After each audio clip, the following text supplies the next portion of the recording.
Hey guys, welcome to Superhero Cut Show where we talk about things Marvel, DC, and Star Wars. It's your boy CB Hayes. Please like, subscribe, and ring the notification bell so you know when we post.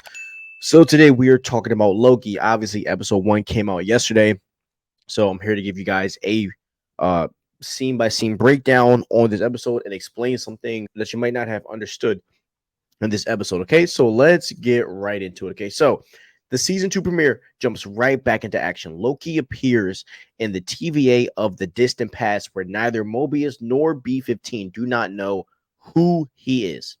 And they end up sending people after him thinking he broke in there.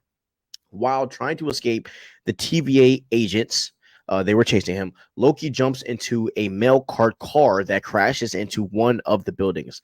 There, he sees Casey, who also doesn't know who he is, and calls for more agents to capture him. But before they can capture Loki, Loki jumps back into the present. This jump that he is constantly doing is called time slipping. It should be impossible in the TVA, but for some odd reason, it just keeps happening over and over and over. Loki asked present day Casey how long the crack in the ground has existed, recognizing that is there because of him. And Casey shrugs and says, "It's been there for as long as I can remember." So, throughout the episode, guys, we see a few scenes like this where characters seem to have gaps in their memory, which Loki figures out is because Kang has wiped the TVA employees' memories multiple times. While Loki jumps back and forth through time, Mobius and B-15 are still in shock after finding out they are all variants. B-15 is not with the idea of pruning the branching timelines now that she knows that she could be from one of them and wants to tell everyone the truth about the fact that they have real lives out there somewhere in the multiverse.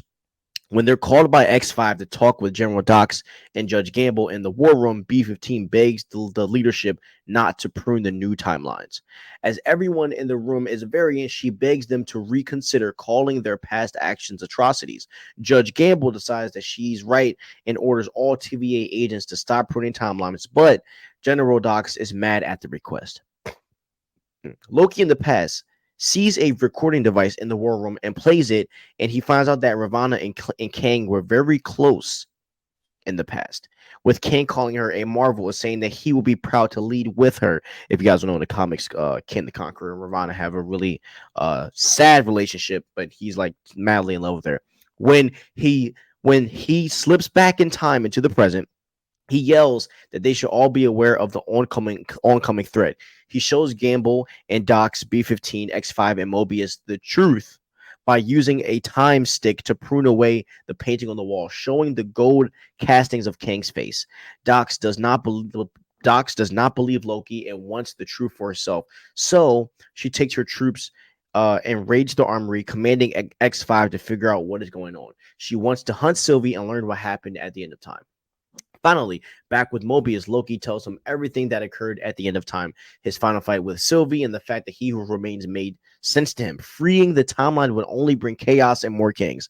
The pruning was all a part of avoiding more versions of Kang, who would eventually try to conquer. Notably, the TVA has been having power surges all through the episode, and when Mobius tries to find Miss Minutes for help, Loki warns him that she is also in on Kang's side when it comes to all of this stuff that's going on. The two go to the repairs and advancements division, and there they met OB. Notably, OB remembers an encounter from 400 years ago when he first met Mobius, who has no recollection of it. Everyone else at the TVA seems to have their memories wiped, but OB keeps track of time at the TVA. And when Loki time slips into the distant past, the OB of the past has yet to get his nickname from Mobius. This implies that Loki is more than 400 years in the past. With Loki in the past having a conversation with the OB of that time, and Mobius in the present having a conversation with our present day OB, the two versions of OB figure out that Loki needs a temporal aura extractor in order to pull Loki from time and ground him in one place.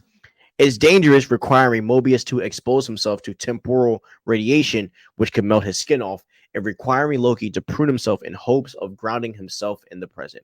Obi says that leaving the multiple branches of the timeline unpruned is leading the temporal loom being to be uncontrollable.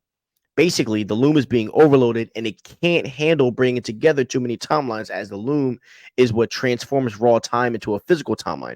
We all know Kang made this device. This is a testament to his all-knowing knowledge. Everything goes left when Loki time slips again into the future, and Mobius now has to go out to launch the temporal oral extractor and hope that Loki proves himself in time.